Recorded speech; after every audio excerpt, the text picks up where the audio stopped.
Reka subire ndabaha ikaze mwese shuti banywanyi bacu mukunda kandi mugakurikira amakuru n'ibiganiro tutambutsa kuri chaîne yanyu ayino yacu ya Isange TV, chaîne ibashikiriza amakuru n'ibiganiro biba bigezweho kandi biba byakura amatohoza. Ndabaye mwiriwe abandi ndabaye mwaramutse bivanye naho muherereye, riniteka n'umunezero ntangire bw'usubira kubaha yambo banywanyi bacu mukunda kandi mugakurikira amakuru n'ibiganiro tubandanya gushikiriza amakuru n'ibiganiro biba bigezweho kandi biba byakura amatohoza muri erwe Kirundi. Reka romba gengurukire mwese mudukurikira muri mu micungararo igize igihugu cyacu Burundi, abadukurikira bari mu bihugu bibanye ndetse n'abari mu makungu kuri mwese ndabahaye kaze mu makuru yacu yo kuri iyi saha, amakuru abahimbaye, amakuru abayiriwe avugwa mu bisata bitandukanye, amakuru yihuta cyane, amakuru rero turaza agushimikira ku ngingo nkuru zikurikira. Nyuma yaho umukuru w'igihugu cy'u Burundi Evariste Ndayishimiye afashe ingingo yo guhindura leta agashira ko leta shasha, ndetse unaravye abashikiranganje bose bari muri leta ya mbere bose bigasa naho abavanyemwo, uretse ko yasigajemwo abashikiranganje batatu. Kuri ubu ngubu rero Evariste Ndayishimiye umukuru w'igihugu cy'u Burundi yongeye gukora agasha aho yamaze guhindura umukuru w'igisirikare cy'u Burundi, aho kuri ubu ngubu Prime Niyongabo yamaze gushirwa ku ruhande, akaba rero yasubirijwe n'umuhungu w'umuhisi cyangwa se wahoze ari umukuru w'igihugu cy'u Burundi Petero Nkurunziza, ariwe Keri Nkurunziza nkuko amakuru duhabwa n'amasoko yacu abishikiriza. Nyuma y'uko kandi Evariste Ndayishimiye afashe ingingo avuga ko bamwe mu bo babandanyije gufatanya kurongora igihugu cy'u Burundi harimwo ba Macoco ngo bipfuza kuzomutembagaza, ari nayo mpamvu ariko arafata ingingo nshasha yo gushaka guhindura ibintu byo mu butegetsi bwa CNDD FDD. Prime Niyongabo ndetse n'ibindi bihangange mu butegetsi bw'u Burundi bama banuganurwa kucaka gukora mu gutembagaza umukuru w'igihugu cy'u Burundi Evariste Ndayishimiye. Aha abadomwa ku rutoke harimo Prime Niyongabo, hakaza Gervas Ngirakobuca yahoze aramutswe igisata cyo kuba umushikiranganje wa mbere w'u Burundi, nyuma yuko ejo bundi yasubirijwe n'umushikiranganje Nestor Ntawontuye. Si Prime ndetse na Gervas bonyene kuko na Reverien Ndikuriyo ndetse n'ibindi bihangange bikomakomeye harimo nka Gelas Ndabirabe, bose ngo bateguye umugambi wo gushaka guhirika Perezida Evariste Ndayishimiye ku butegetsi bw'u Burundi. Ibyo byose rero nta kindi gituma babikora ngo nuko Evariste Ndayishimiye ngo ariko arazana ibintu bijyanye na bya bindi byo kuvuga ngo umuntu na kamwana wa mama, aho bariko barageza Evariste Ndayishimiye ko ariko arashaka kugenda mu mabanga bamwe mu begereye umuryango w'umutambukanyi wiwe Angeline Ndayishimiye ndetse nabo umuryango wa Evariste Ndayishimiye, ariko ngo ivyo bikaba bitazamukundira kubera yuko ngo bamaze kubona yuko Perezida Evariste Ndayishimiye atanguvu afite, na cyane cyane ko mu bihangange bikomakomeye bya CNDD FDD mu bikora mu nama cyangwa se muri Conseil de Sage, ahangaha dusangamo Gelas Ndabirabe, ariko biriko birananuganurwa ko na Gervas Ngirakobuca ashobora kuba agira yinjiremo.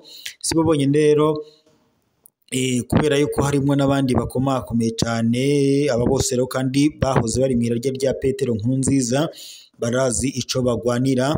Niyo mpamvu Perezida Evariste Ndayishimiye abandanya guca ku biti no ku mabuye kugira ngo arabe neza uko azokwikiza iyi ntwaro, na cyane yo mu bihangange bya CNDD FDD, ariko ivyo bihangange byose bikaba biri mu irage rya Perezida Petero Nkurunziza cyangwa se umuhisi Petero Nkurunziza. Ibi rero Perezida Evariste Ndayishimiye biragoye cyane kuzovyikura bitewe nuko nawe uravye bamwagiriza byinshi cyane nko kunyonora amatungo y'igihugu. Kuri ubu ngubu abanyagihugu bafise ishavu ntangere, aho bidoga bavuga ko imiliyoni 3 zifashishwa kugira ngo bahahire umukuru w'igihugu buri munsi ngo ari amahera menshi, na cyane ko umukuru w'igihugu cy'u Burundi Evariste Ndayishimiye yamatanga intahe ashikiriza avuga ko ngo atabukene na fumwe afise, ngarahinga kimbura iyo yarimye ibiraya, umuceri ndetse n'ibiharage n'ibindi bitandukanye ngarimbura, kandi ni nayo ngingo ashimikira ko avuga ko ngo Burundi budakenye. Bityo rero abanyagihugu bakibaza imvo n'imvano cyangwa se igitera umukuru w'igihugu cy'u Burundi gukoresha ayo mahera y'umurengera angana gutyo ngo kandi yafashije yakagombye gufasha abanyagihugu mu iterambere ry'u Burundi, ariko bavuga ko ngo aca abambika amwirore akabahenda ko ngo azobashikana ku mbono kazoza ya 2040 ngo kandi igihugu giteye imbere mu mwaka wa 2060 ngo, ariko iyo abanyagihugu bari kuraba babona ko iyo mbona kazoza atayiriko bivanye nuko Perezida Evariste Ndayishimiye ngo yamaze kubapfukama mu nda kandi yabo baboheye n'amaboko imugongo, bakagabisha bavuga ko intwaro ya Evariste Ndayishimiye irambiranye. Nimuje kandi Evariste Ndayishimiye we ariko araca ku biti n'amabuye kugira ngo arabe uko azokwitoza mu kibanza cy'umukuru w'igihugu mu matora yimirije mu mwaka wa 2027, ariko amakuru turiko turakura ku rubuga agaragaza ko kuri ubu ngubu uriko arahabwa amahirwe cyane ari Gervas Ndirakobuca. Uyu rero akaba yarahoze ari umushikiranganje wa mbere wa leta y'u Burundi ubwo yasubiraga Arengiyome Bunyoni ko ubu ngubu ari mu ibohero, ariko bikananuganurwa ko Gervas Ndirakobuca nubwo yagiye mu mbanga yo kuba urongoye cyangwa se ubazwa inama nkenguzamateka atari byo ngo bikomeye, ahubwo ngo yari amayeri yo gushaka kugira ngo azobone uri bo kwitoza mu kibanza cy'umukuru w'igihugu mu matora yimirije mu mwaka wa 2027 nk'uko amakuru duhabwa n'amasoko yacu abishikiriza.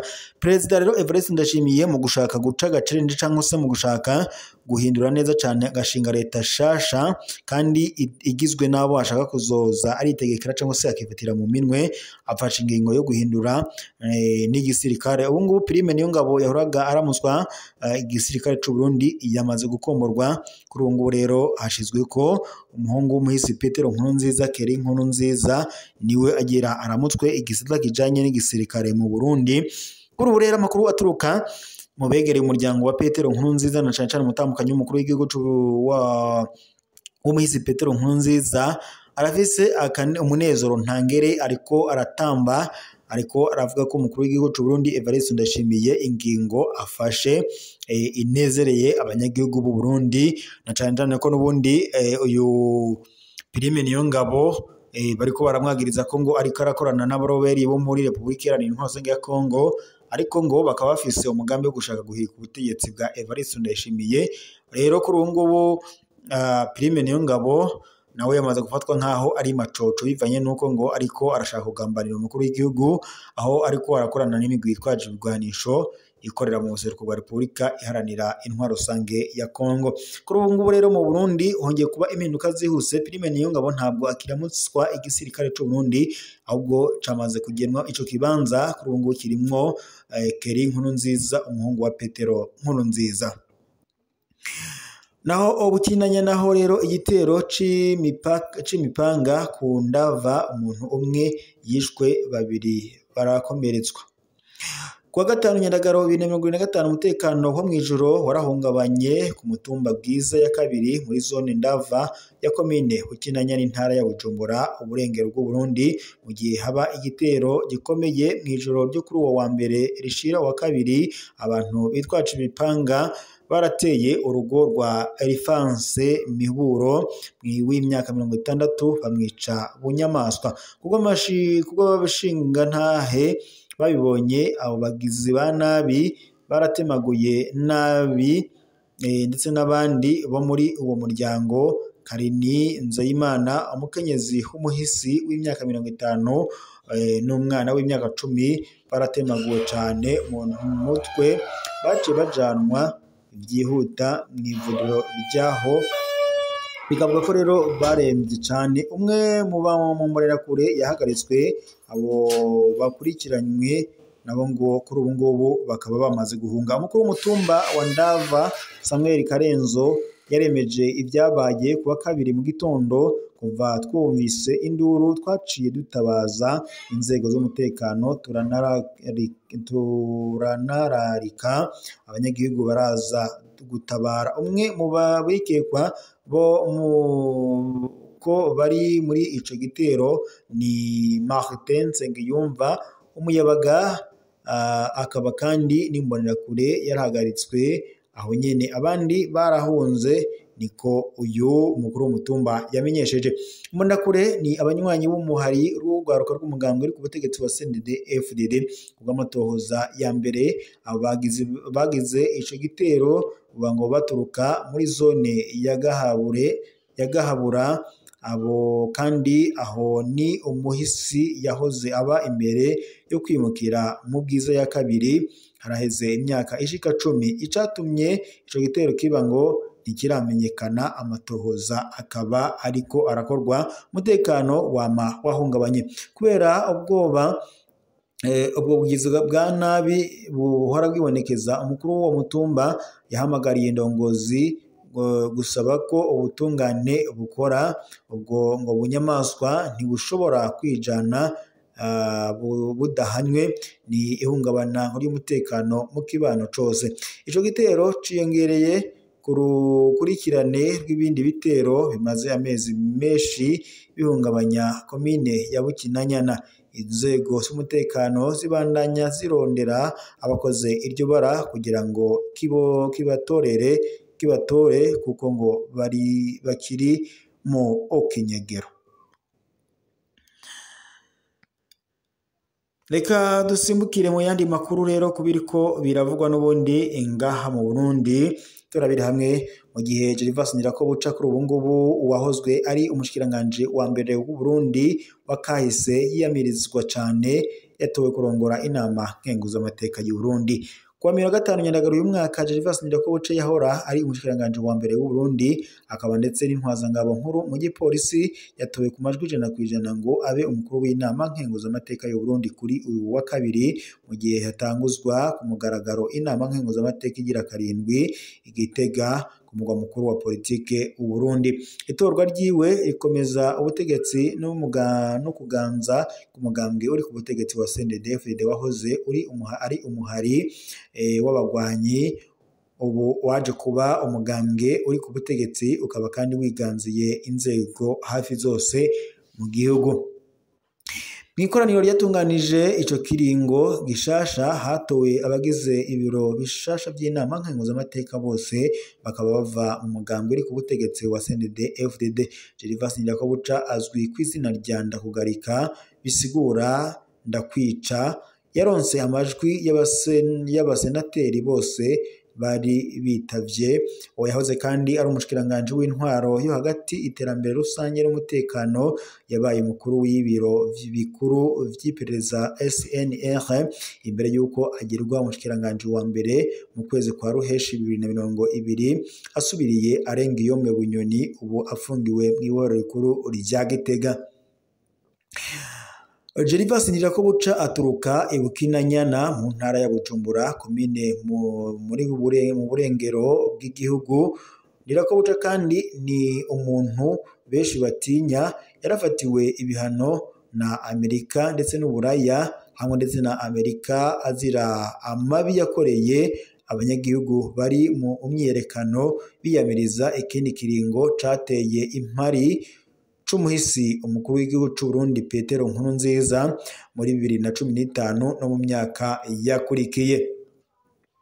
Ibiro vyiganziwe na CNDD-FDD. Iruhande y'umukuru w'umushasha w'inama nkenguzamateka haratowe amajwi 100% ivyegereye vyiwe bibiri. General de Police Generoza Ngendakumana nawe nyene akaba aturuka Bugendana mu ntara ya Gitega hagati mu gihugu c'u Burundi, na Clotilde Kampimbare nawe akaba aturuka mu ntara ya Burunga.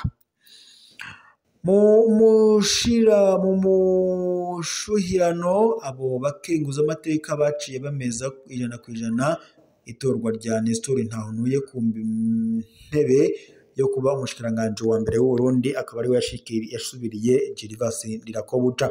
Uko urwego rutunganije byerekana ko uwo muwahoze ari umuhari w'abanywanyi wiganzira inzego za leta, mu gihe kandi usanzwe wari waganziye inama nshingamateka ndetse na leta, uciye utsimbataza ukwiganzira inama nkenguzamateka. Bamwe mu babikurikiranira hafi babona ko kwigarurira ubutegetsi ngo hakoreshejwe abo mu nzego z'umutekano kandi ngo begereye umukuru w'igihugu bishobora kuzotuma haba ukunywana muri uwo mugambwe, ariko ngo hakanagabanywa ubwishi bw'imigambwe mu gihugu c'u Burundi nkuko abanyagihugu ndetse na cyane cyane abakurikiranira hafi abahinga mu bya politiki ngaha mu karere k'ibiyaga binini bagaruka kuri izo ngingo. Reka roshimire mwese mwari kumwe natwe mu makuru kwa tubashikiriza yakakanya reka tuba tuyasozere ngaha. Reka mashimire kuba mwari kumwe natwe mu makuru n'imiganiro twari tubashikiriza, dusubire mu makuru araza kubageza uko mu kanya.